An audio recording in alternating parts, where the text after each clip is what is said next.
Good evening or good morning, wherever you are in the world. I'm Regina Yao. I'm the founder and president of the Pixel Project, and I'm moderating the 11th YouTube session of the 6th fall edition of our Read for Pixels campaign. Now, before we begin, we'd just like to apologize for the tech issue that StreamYard has had. Streaming to YouTube, but we hope all of you are with us now and that you got the link okay. So let's carry on with today's show. So through Read for Pixels, the Pixel Project is collaborating with 14 award-winning best-selling authors to raise awareness about violence against women and to raise funds for the Pixel Project to keep our efforts to end violence against women alive and kicking. We'll be telling you more about the Read for Pixels fundraiser, which has lots and lots of exclusive author goodies a little later in this session. And you can find out more about the Pixel Project to learn more about violence against women and what to do about it by visiting www.thepixelproject.net. Now, tonight we have a very special guest for our live Read for Pixels discussion and Q&A session. It's the fabulous science fiction and fantasy author, Marshall Ryan Maresca. Marshall is the author of the Meridian Saga, 4 parallel series set amid the bustling streets and crime-ridden districts of the exotic city called Meridian. This includes the Thorn of Denton Hill, A Murder of Mages, the Hover Alley Crew, and the Way of the Shield. His work also appeared in the Norton Anthology of Hint Fiction and Rick Claw's anthology Ray Guns Over Texas. He also has had several short plays produced, and he lives in Austin with his family. Now, Marshall has also generously donated a couple of awesome goodies to the stash of author goodies we have up as perks for donors at the Read for Pixels Rally Up fundraising page, including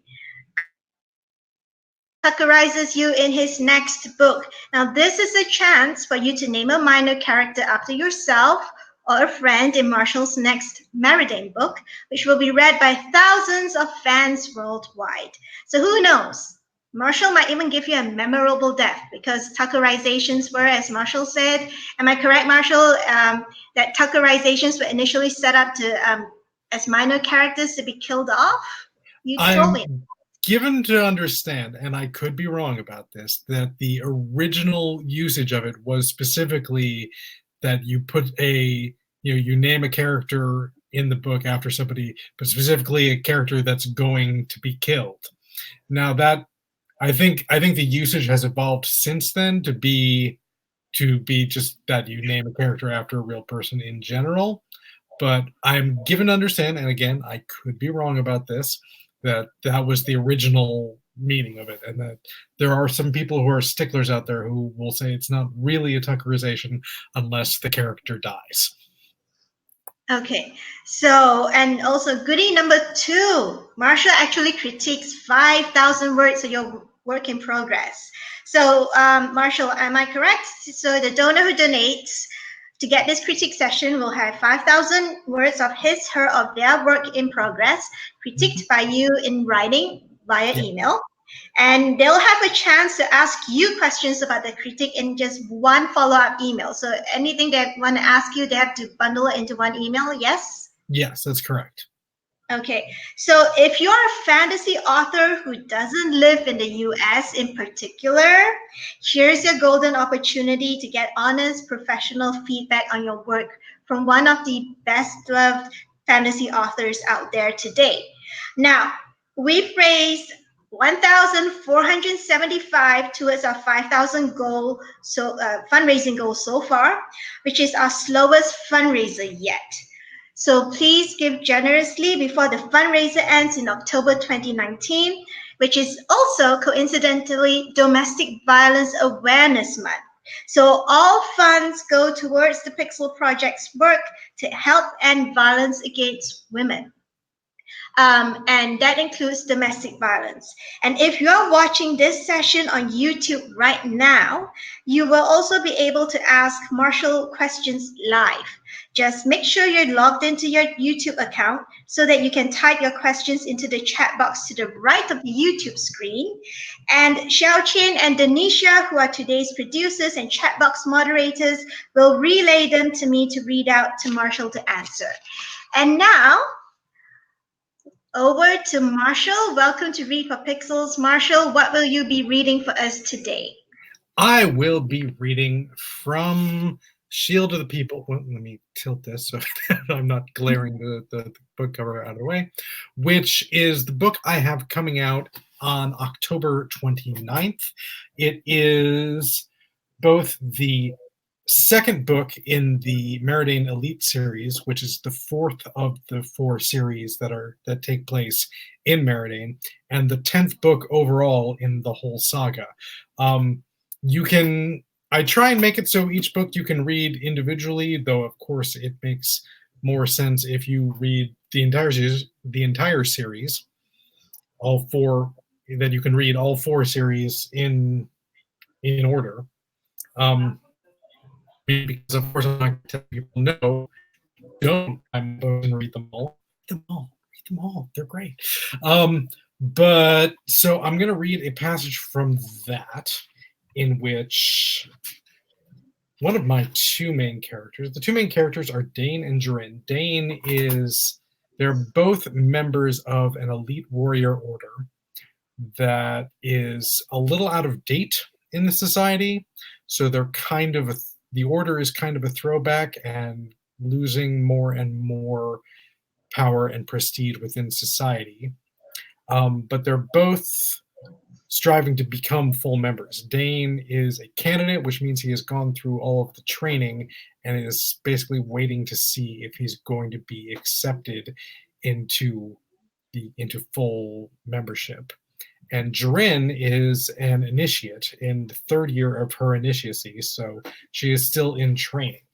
So here is a section from one of her training sessions.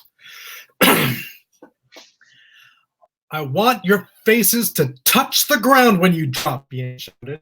Then when you come up, you better touch the sky. All 16 third years were out of breath, sweating through their cottons and wishing they were dead. Jiren felt that way and imagined the others did as well. Instead, she followed instructions, dropping down so her nose touched the wooden floor of the training room, then pushing herself up with her arms while pulling her legs up in a crouch and springing into the air as high as she could jump. This had been going on for 30 minutes, and that was after the 5-mile run, with only a brief respite for breakfast. Not that any of the 3rd years had been able to eat anything. At least 2 had thrown up after the run, and those were just the ones Jiren had seen. Likely, there were others who had hit it better. Jiren certainly wanted to. After the run, then the high-intensity calisthenics, she just wanted to fall down and die. She had never been pushed. None of the initiates had been pushed like this in the first 2 years. Madame Terrell had pushed them through a cycle of calisthenics, salutations, crunches, jumps, pushes, and crouches. As soon as Madame Terrell was done, Master Nadell stepped in and put them through the same paces. And then when he finished, Vienne came in fresh and took them through it again at double pace. This is the best you have. You gotta move, or any people just push it through the pain. Keep it hard. Keep it strong. Jiren's ankle was on fire. Every ounce of her body hurt, but the ankle was the worst. But she was not going to let anyone here know that. She'd push through it all. She'd bear whatever Van gave her. Come on, Enther, Van shouted. Is that all you have, initiate? Excuse me. Jiren could see Enther from the corner of her eye. He had lost pace, lost his breath. He stumbled as he dropped into the crouch and almost fell over. He tried to spring up for the next salutation, but Jiren didn't think he could keep standing. On the far side of the training room, she saw Madame Terrell go for the incentive shelf. The incentives, wooden balls wrapped in leather, were Madame Terrell's favorite way to train initiates in dodging and blocking skills. The incentives could be thrown fast and hard, and Madame Terrell had a strong arm and wicked aim. In a blink, Madame Terrell scooped up 3 incentives and hurled them at the 3rd years. The first cracked Maskier in his side, knocking him over. The second smashed Leanna in her hip. and the third was coming for Enther's head. Jerome sprang forward, grabbing Enther and spinning him around, put herself between him and the incentive. Hit her in the back, stung like blazes. Despite herself, she cried out. Hold! Vienne shouted. Everyone stopped, panting, all looking like they wanted to fall over. Maskier and Liana were on the ground. Enther was on his knees, arms clutched around Durin's waist. Initiate Fendal! Vienne shouted. You left formation. I was. She struggled just to breathe. You what? You thought you didn't need to continue? Enther was about to be struck, Durin said through her wheezing breath. Enther wasn't keeping pace, Vienne said, nor were Maskier or Liana. And don't you smirk, Candian, you were on the verge of dropping as well.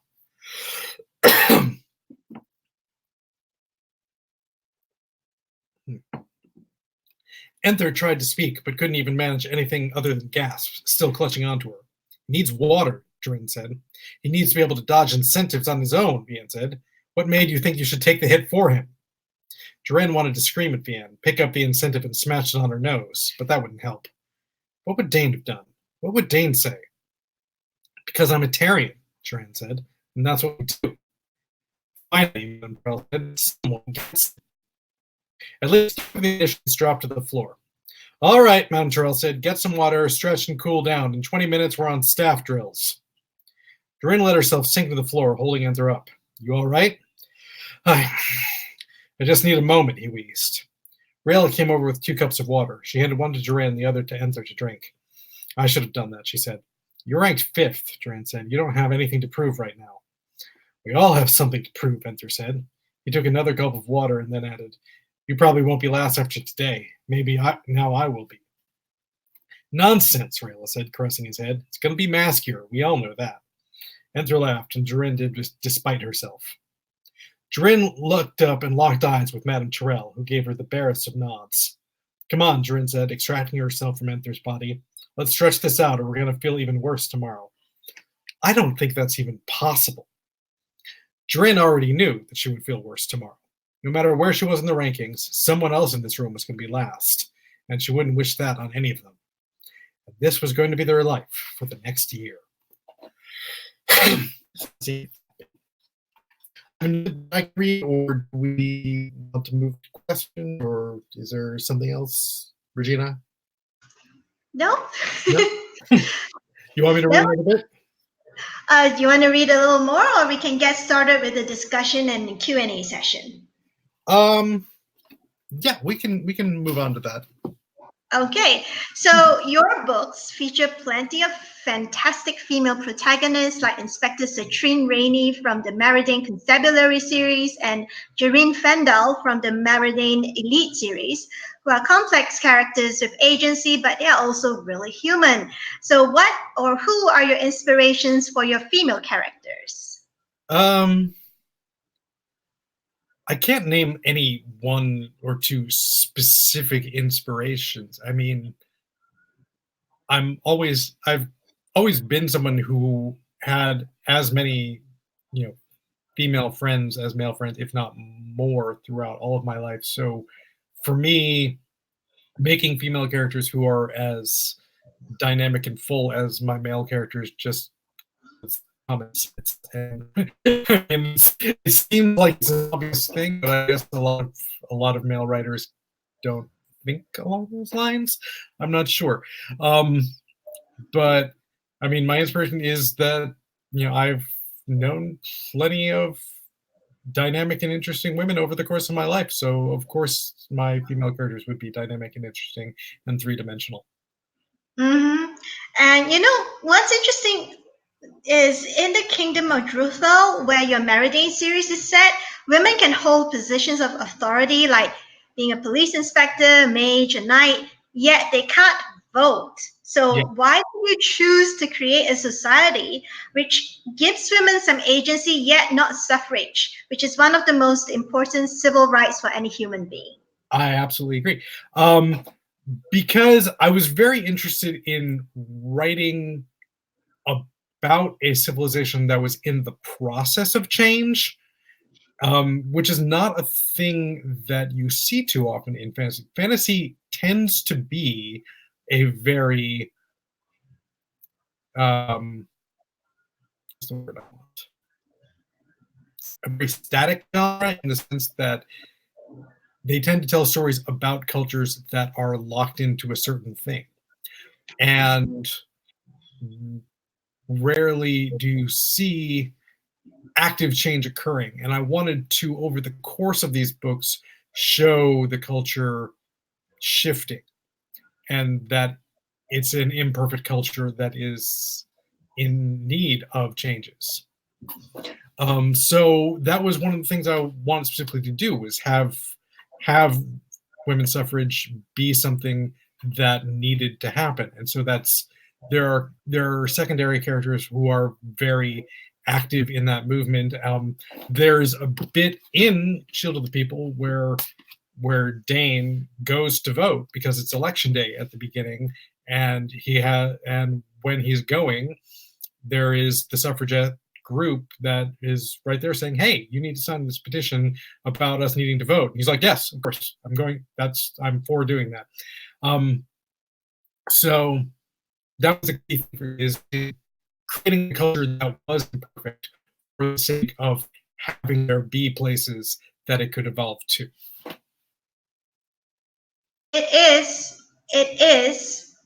a pattern that has followed a lot of societies, though. You think about it, women got the right to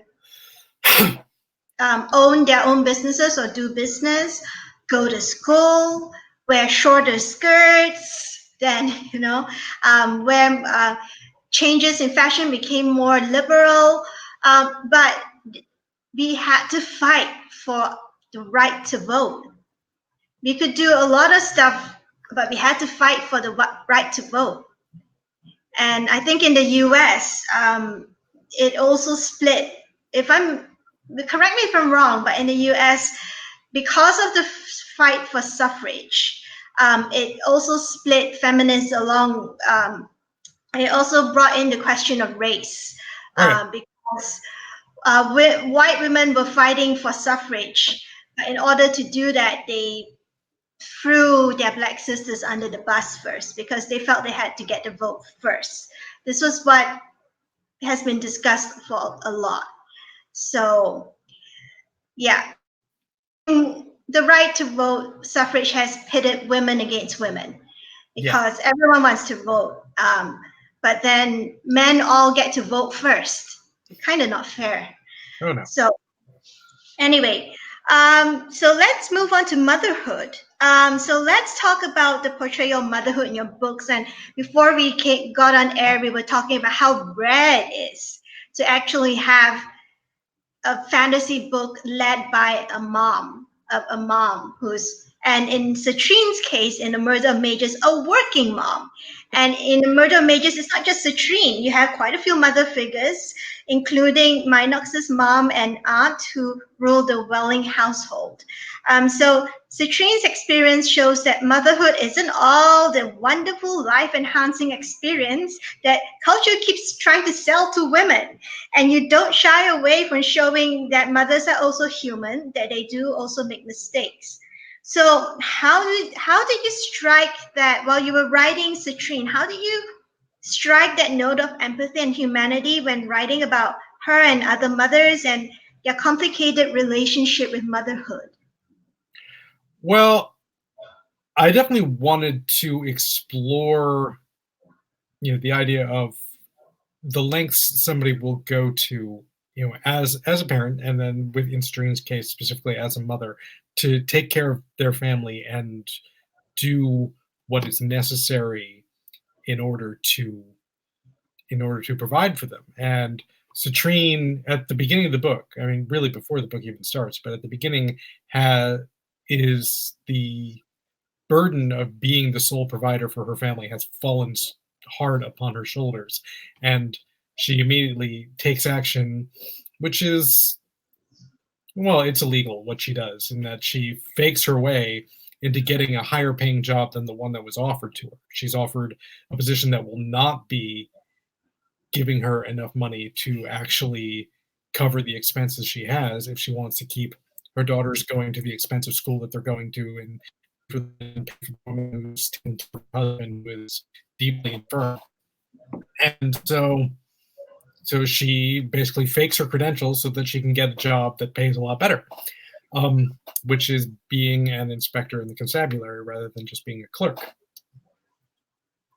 So I wanted to focus on that struggle and that sacrifice that she was making to do the work that needed to be done so that everyone else in her family could live the life they were already living before the tragedy that struck her husband down happened.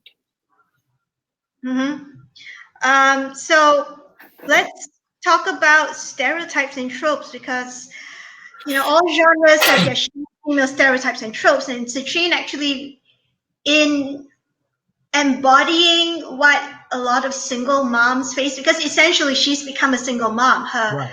husband is a vegetable, almost a vegetable, and she has to fend for the family.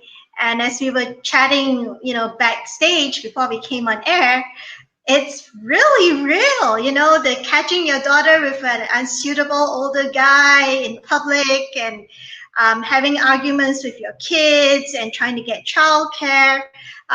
That's all very much part and parcel of the working mom's life, the single mom's life. In portraying that and leaning into that, you actually break the stereotype of moms in fiction. But as we can see from the hashtag men writing women, many male authors can't seem to write female characters well. What are some of the methods that you have used apart from leaning into, the whole making sure that, Citrine is portrayed really, really well? What are the methods that you have used to break the stereotypes when you create and write female characters? Well, the main thing for me was focusing on the struggles that Citrine was going through and how she was handling them, which, while she's doing everything she needs to do to be able to make enough to support her family, she's certainly not handling them in a healthy way. And especially since what she needs to do then is work, halfway across town, work late hours, and thus, get home later and not be as present for her daughters as she was before. Then, as you said, like, things start to happen, like the fact that her daughter, she at one point she's coming home and spots her daughter sitting at a corner restaurant, drinking wine, kissing some boy, her 14-year-old daughter, kissing some boy and drinking wine, and she just loses it because, of course, she's going to lose it when she sees that. And I had actually, and she has this, screaming argument with her daughter on the street. But one of the things that was important to me was to keep it grounded in her humanity. And I'm always fascinated when I see those things that are written in Men Write and Women. And I read that, so I know that it's true. It still boggles my mind when I see that, because I'm like, do the men who write these things, did they never meet a woman ever, or ask any questions, or be, so many of those things strike me as the kind of thing that could be avoided with, if not common knowledge, a single question. And I don't know, I've never had a problem paying attention and learning the things about, the very human things about the women around me, to then be able to write very realistic things about the women in my stories. Does that make sense? Yeah, and when we look at the men writing women hashtag, they seem to keep focusing on body parts rather than the person themselves. And what struck us on the Pixel Project, the Read for Pixels team, when we read your books, is that you actually just write women as people. There's no focus on their body type or anything. Just people are people. Women are people. The end.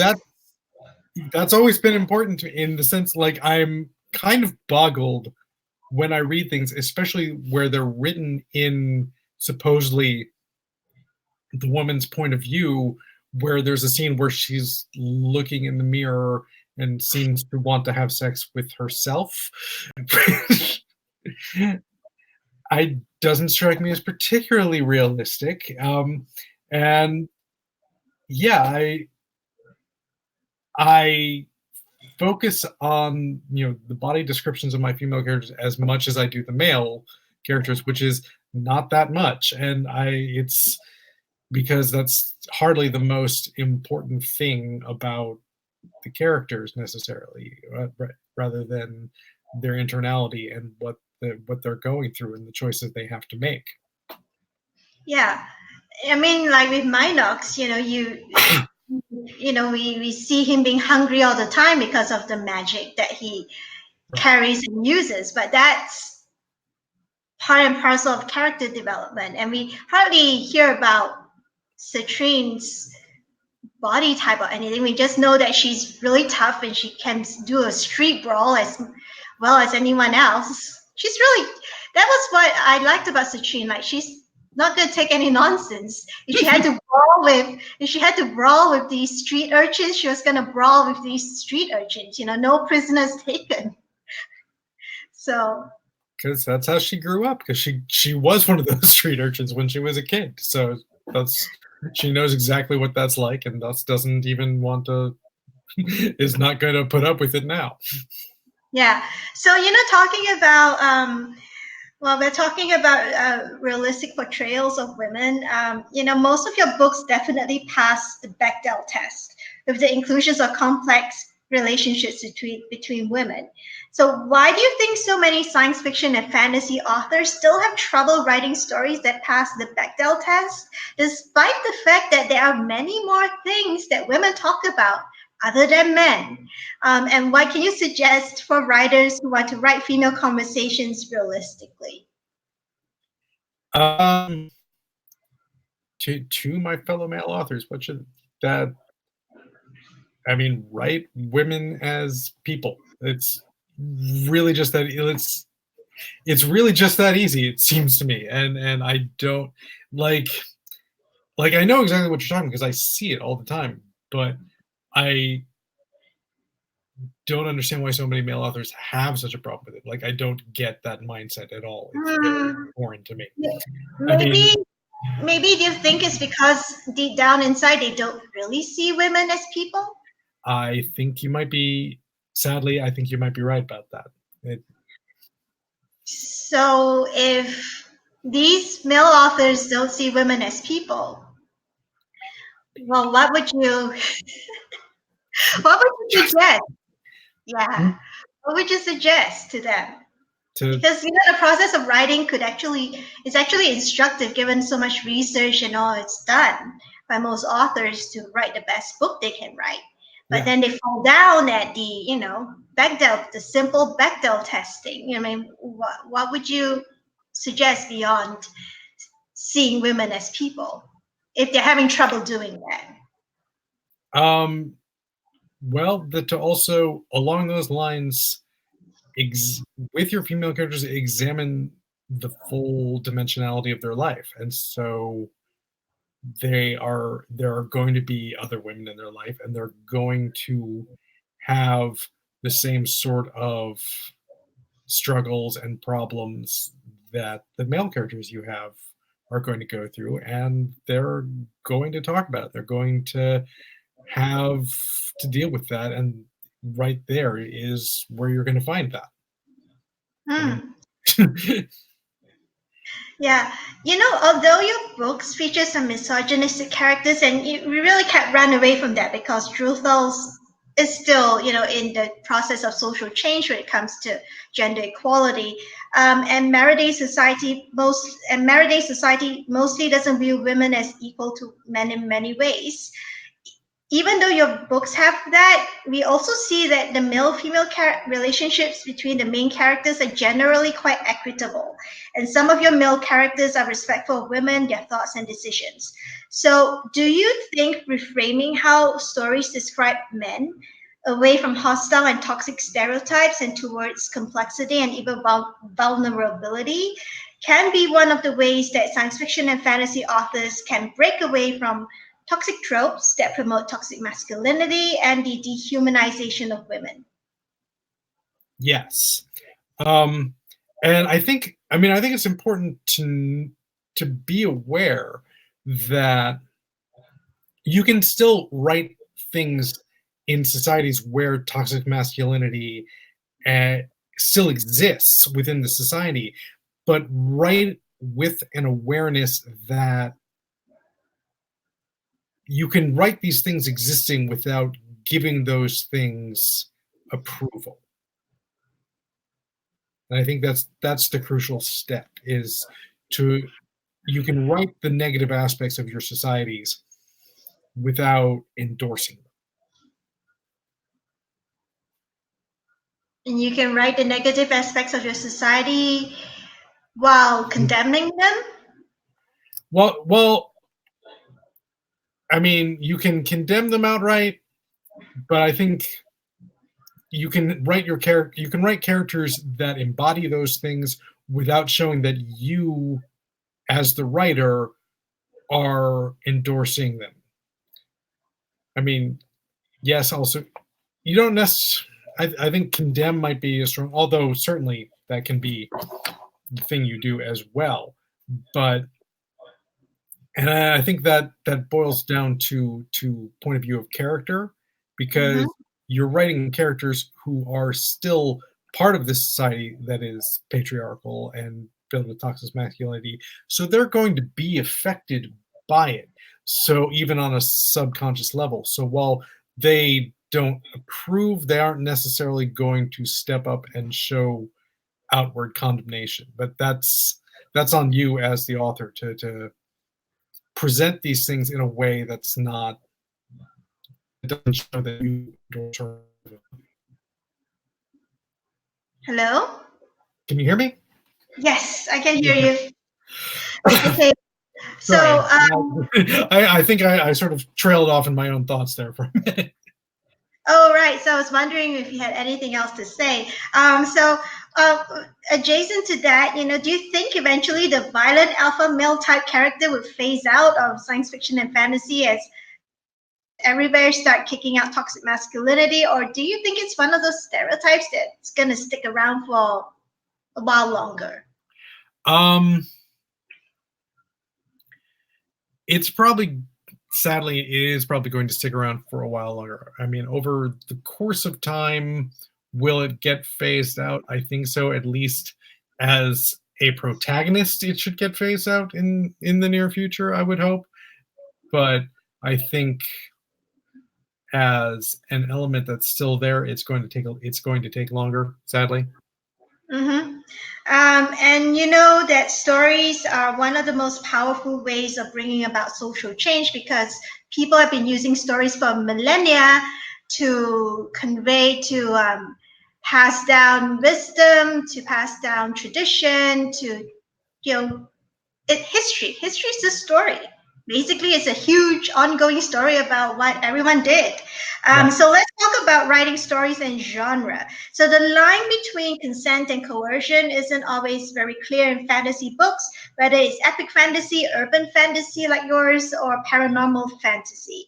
So certainly in some subgenres of fantasy, such as grim, dark, epic fantasy, violence against women is still often used as a catalyst for a male character's development, or as a shorthand for showing how brutal the world is. Do you think this is an issue that writers in the genre have started tackling successfully in recent years? The issue of consent? In the sense of that people in the sense of, sexual consent. Doing it better, or they're not doing it, and that's better. Yeah. Do you think they've started? I mean, do you think they've started have started sort of really tackling the issue in a more realistic way and not using rape tropes so much? From what I've seen, now I don't read a lot of grimdark, so it's hard for me to comment on that with with knowledge or authority. Um, but I've definitely seen the conversation be leaning more and more away from the idea of like, oh, we're just depicting what was realistic about harsh and terrible life.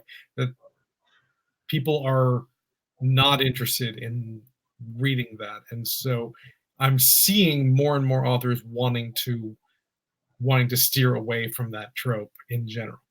Um, at least in the conversations I'm seeing and hearing. Now, there's probably a lot of authors that I'm not having these conversations with, who are writing things that I'm not reading, and so maybe in those books we're still seeing plenty of those tropes.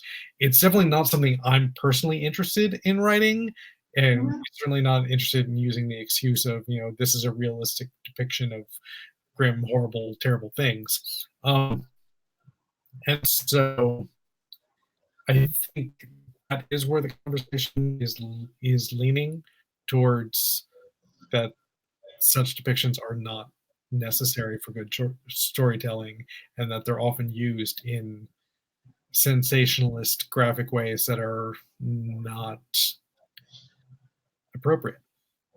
Hmm.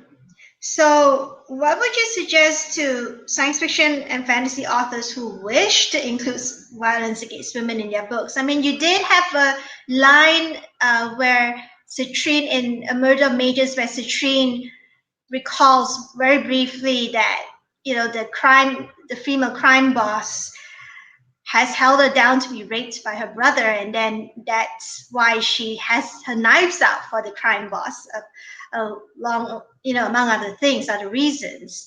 So I thought that was pretty well done because it doesn't encompass all of Citrine's worldview, but it does give us a really good insight into her motivation for joining the constabulary, apart from getting a better pay, getting a better salary, but it just gives us a better insight into why she's joining the constabulary.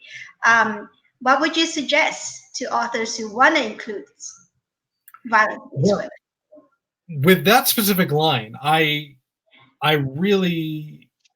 struggled with that line for a long time, of how, because I wanted to make it clear that her childhood in this neighborhood on the streets was very, was very rough. But I didn't want to get graphic or sensationalist with it. So with that whole passage where she's recalling like the terrible things that woman did to her in her childhood, and there's just that one sentence of where, again, I do not get graphic about it at all, but make it clear that at least part of that is sexual violence. And I, took that whole passage and had it, that specifically, beta read by several women in my life, and asked them their opinion of how it worked and what needed to be changed, and and I really went for the feedback on that to make sure that I was handling that specific aspect of her past gracefully. Mhm. So you think other authors should do that as well? To If they want to include violence against women, that they should run it past. If they want to include rape, they should run it past a few survivors. If they want to include domestic violence, they should run it past a few survivors. Yes, respectfully. Whenever you seek, beta readers or sensitivity readers who are specifically, keyed towards whatever it is you're writing about, always take that request in a very responsible and respectful way. I remember once seeing one, hopeful male author who was writing his thing, and he was writing something about South Africa, and this was a white author, and he just decided off the top of the head that this black woman in the room needed to be his beta reader for this. And he was just like, no, you have to, I need you to read it. And she's like, that's not a thing I know about, and I have to say no. And he kept pushing until other people in the room were like, you need to back off. And that has always stayed with me as a thing that, you should seek out that beta read, but do it in a responsible and respectful way. And Mhm. oftentimes, especially with sensitive readers, there are people who do that as business, and you should treat them as professionals and pay them for their work. There are people who sort of poo-poo the idea of sensitivity readers.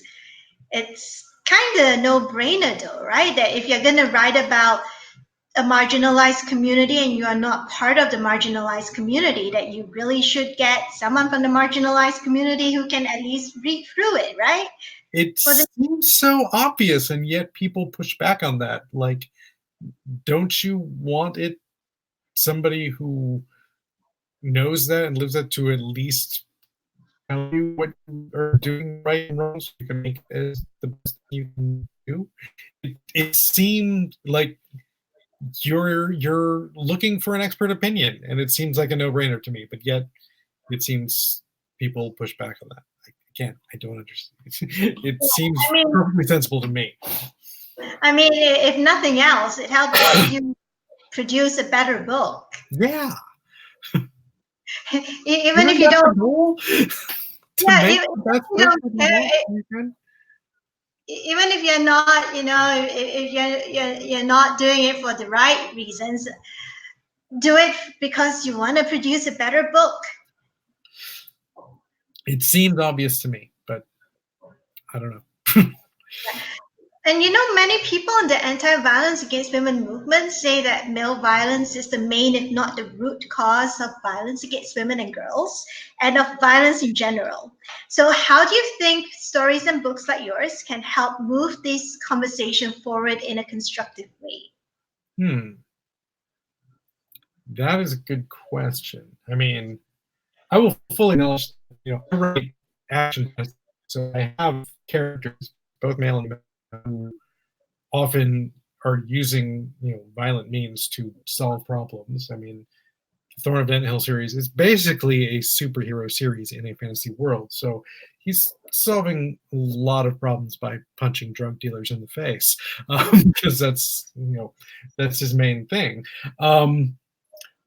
But part of the reason why I specifically did with Way of the Shield and then Shield of the People, even though these are about elite, highly trained warriors, their main focus is defense. And so Dane is very specifically a pacifist who does not want to be a source of violence in anything. He wants to put himself between violence and those who would be hurt. But I mean, it is true. I am writing a lot of characters who seek violent solutions to their problems, especially in the Thorn series and with the Horror series.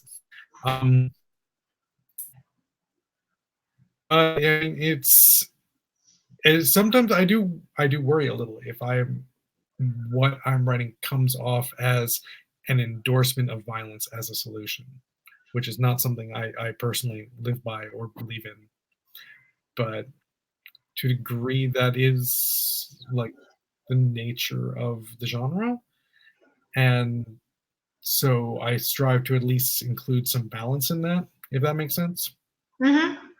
Yeah. So let's move on to talking about geek culture. So geek culture in general, including science fiction and fantasy, has had its share of critics saying that it's still too male dominated, despite a rising number of prominent, well respected, and well known female creators and authors. And plus, there's still plenty of hostile, misogynist, and sexist behavior by male geeks towards female geeks.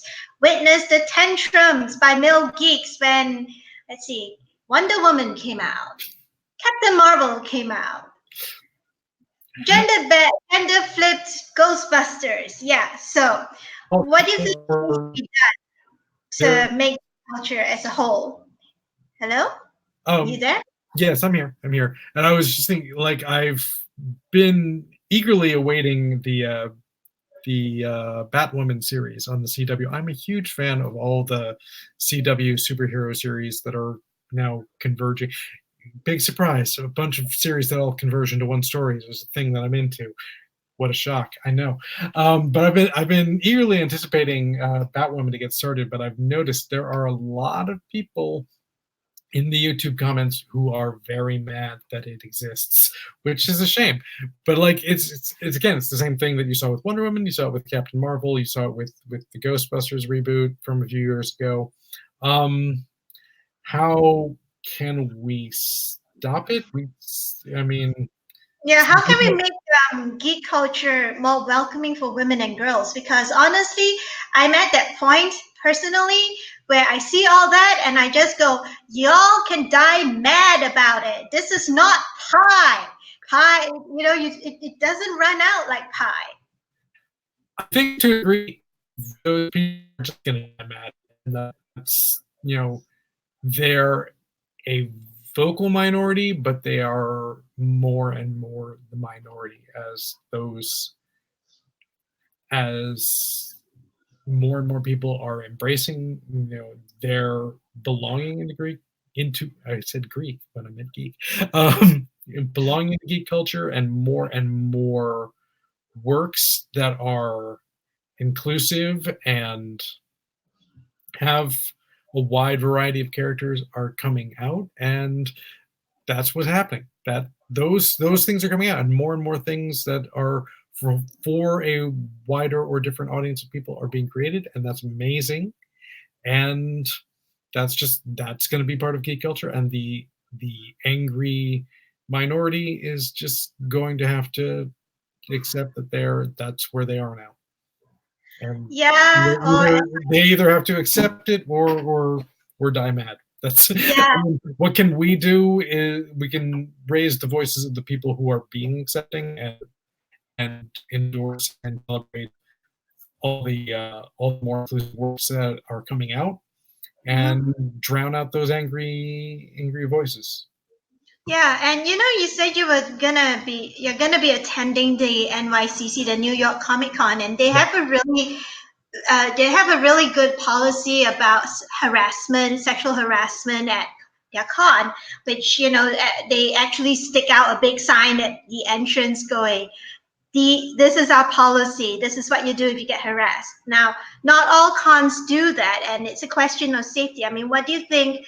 I mean, NYCC is a good example, but what else do you think cons can do to make sure that their event is safe for women and girls and really?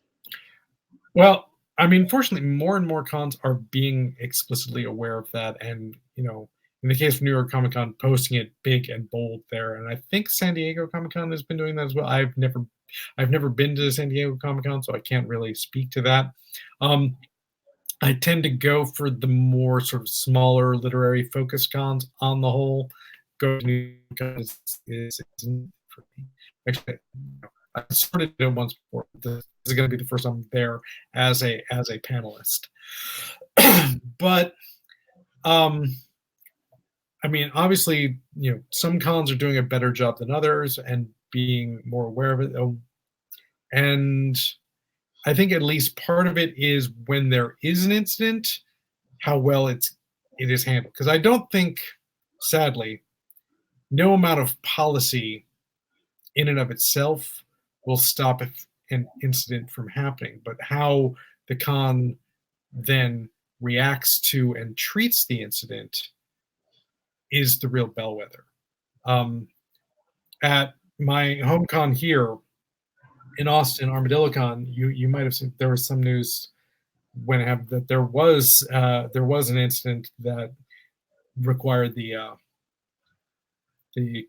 committee to step up and remove a person. And while the incident was regretful and the con reacted quickly and took the right steps right away to then ensure the first safety of everyone involved.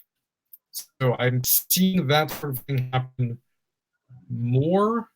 Obviously, there's still more work to do, but I'm seeing more and more people being aware that that's a necessary thing, that you can't rely on the like, oh, but that's just Jimmy. Everybody knows Jimmy and he's fine. Like that sort of mindset is going away, and that's a good thing.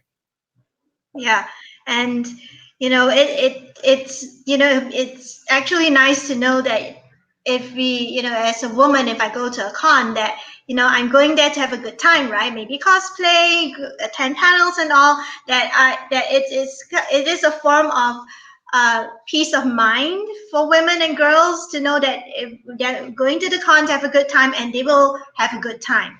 It Yeah, won't be spoiled by anyone harassing them, and if anyone harasses them, they know exactly clearly who to go to and who to report everything to, and they won't be victim blamed. That's a huge thing for many women and girls.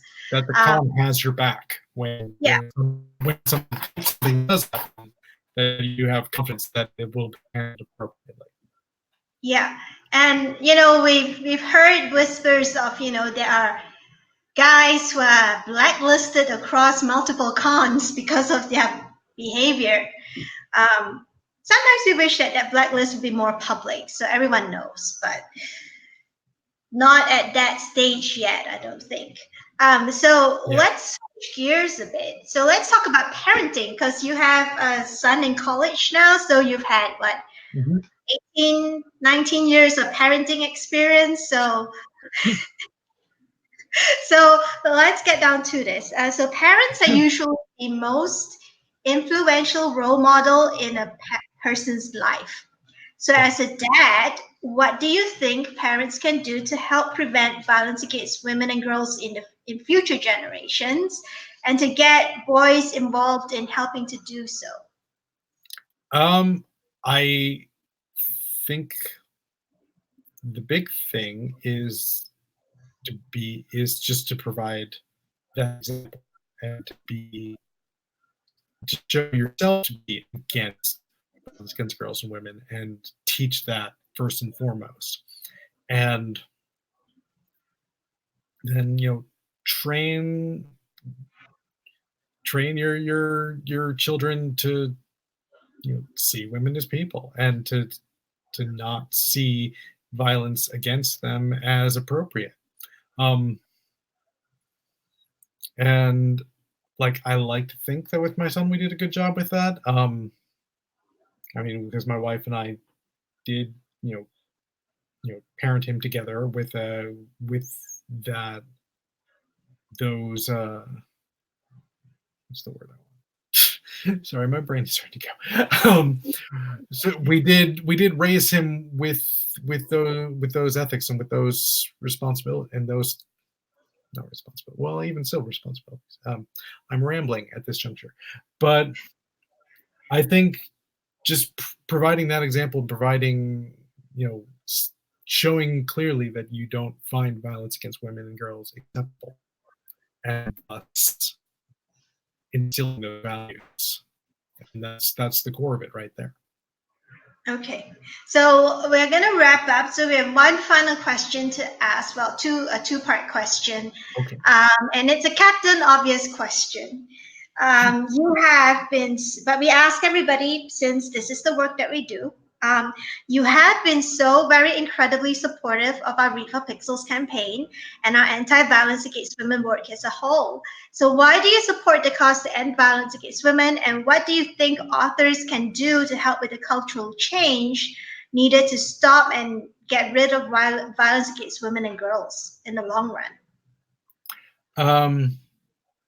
What was the actual first part of the quiz? So what can authors do, and why do I support? Was that Yeah, why do you support the cause, and what do you think authors can do to help the cultural change? I mean, I support because again, it's a no-brainer, because women and girls are people, and people should not have violence, put upon them. And it's just that simple. Like, it's you said it was a Captain Obvious question. So it is a thing that is still far too rampant in the world and needs to be stopped. And what can authors do? I think, in terms of the media that we put out there, be it in books or television or movies, those send messages about what is acceptable and what is not. And by doing more works that show that violence against women is not acceptable, or or just simply don't show it at all, thus, not normalizing it, is a key thing. I mean, I think about how many movies in the 80s, which is when I grew up, that showed it as such a normal thing, which, I mean, we look at that stuff now and realize how horrible and problematic it was, but I mean, it's kind of crazy and fascinating how normal so much of the pop culture of that time, like made violence against women, like normalized it, and we're seeing more and more creators speaking out against that. We're seeing more and more work that shows it not normal and showing and condemning it, and I think that is a crucial thing.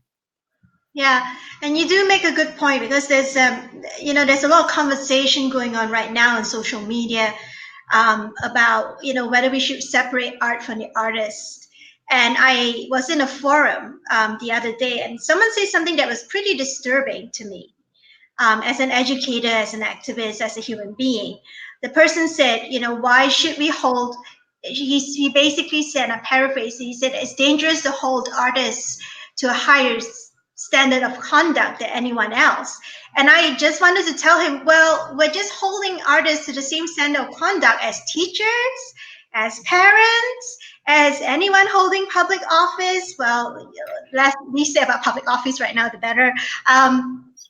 Anyone who has an influence, it's just holding them to the same standards that we hold everyone else. Yeah, I don't see it as a higher standard. I see it as the standard that we should hold everyone to. Yeah, and because a lot of people argue that we should just judge authors by their work and not their behavior, but I don't know. Maybe this is just my take on it. I mean, where does art come from? It comes from the person, especially authors and authors. It all comes out in words. It's got to come from somewhere. Filmmakers, authors, scriptwriters, screenwriters, musicians, music artists.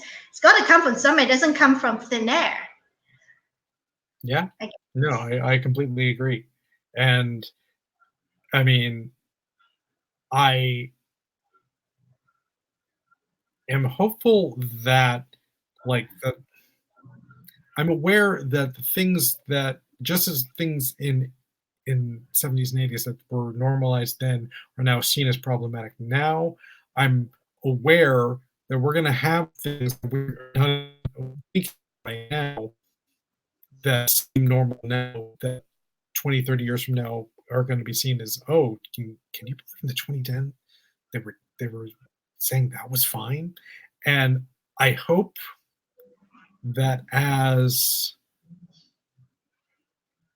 society progresses and grows, that I maintain the capability to progress and grow with it. And that if there is work of mine that is viewed as problematic in the future, that I have the wisdom and foresight to say, yep, that was screwed up of me, and I would like to grow and change with it. And I hope that a lot of people today have that same attitude. That's my hope. Yeah. And so we've pretty much come to the end of the discussion part of the live stream. So let's go back to talking about your goodies. So I'm just going to stick myself on. Okay. Hi there. Hi. So as we mentioned earlier, Marshall has generously donated a couple of awesome treats to the stash of author goodies we have as perks for donors at the Read for Pixels Rally fundraising page, including goodie number 1, Marshall Tuckerizes you in his next book. So this is a chance for you to name a minor character after yourself or friend in Marshall's next Meridian book. And, Marshall might give you a memorable death, or I'm not going to say torture scene because this is not grim dark, but it will be. I do not write torture scenes, but do not write. That is not a thing I really write. No. You could overall, right?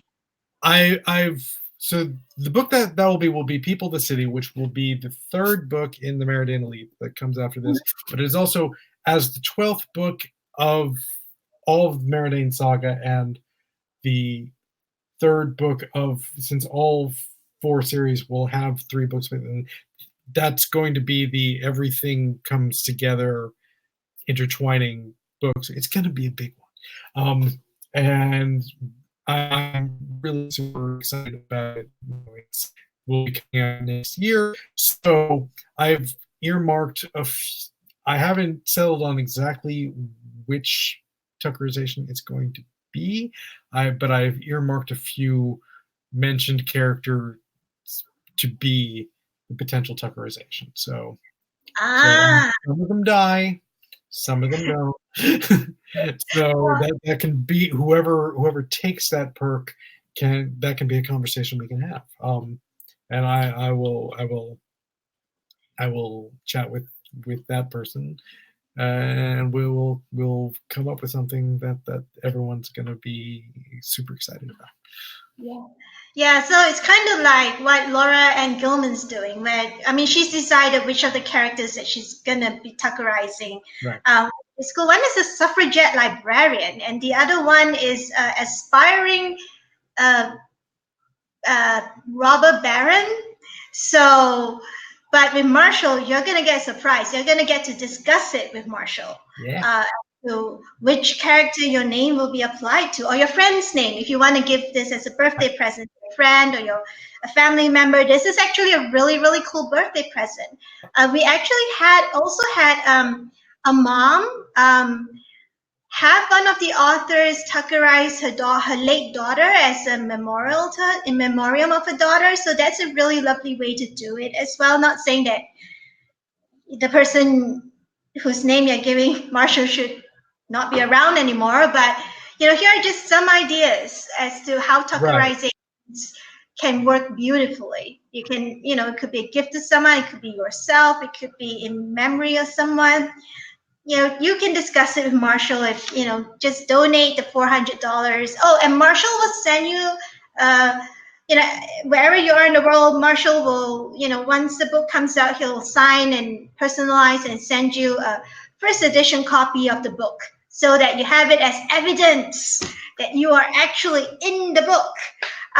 So anyway, goodie number 2. So Marshall will critique 5,000 words of your work in progress. Now this 5,000 words is basically the length of a short story or a chapter or two, or maybe part of a novella, a chapter in a novella or novel. So it's a pretty good chunk of it to be to have a critique done, and the critique will be done via email. I'm guessing that Marshall will probably put the comments in the text itself. If you send it to him in Word, can edit, and you will have a chance to ask Marshall questions about the critique in one follow-up email. So if there's anything you want to ask him about, how you can improve it, improve the particular 5,000 words, or how, I don't know, how you might be able, if you make this change, how might you be able to manage the ramifications of the change down further down the story. You get to ask Marshall that in one email, and you get it in writing, which is better than him telling it to you verbally, because you can always refer back to your email from Marshall about this. And if you are a science fiction fantasy author who does not live in the US and so will never have a chance, or have Paradise or go to Odyssey or any of those, if the chance of meeting Marshall in person is not high, this is your golden opportunity to get Marshall's feedback on your work. And there are also plenty more author goodies available from other Read for Pixels authors, including Adrian Tchaikovsky, Alison Goodman, Alma Alexander, A.M. Delamonica, Anna Smith Spark, Hilary Monahan, and Sarah Langan, Bradley P. Bolio, the whole lot. We have so many out right now. And we also have a special auction featuring some rare books from horror maestro Stephen Graham Jones. Books so rare you can't even get them on eBay. I'm not even joking about this. And we've actually raised $1,475 towards our $5,000 goal. So far, it's the slowest moving fundraiser yet. And we know everyone's pretty tired right now. We know everyone's pretty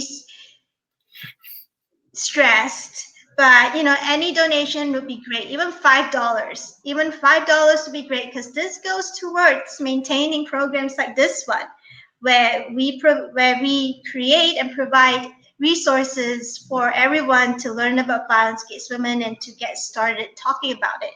Now, let me screen share where you guys can go get the goodies. Yes, get the goodies.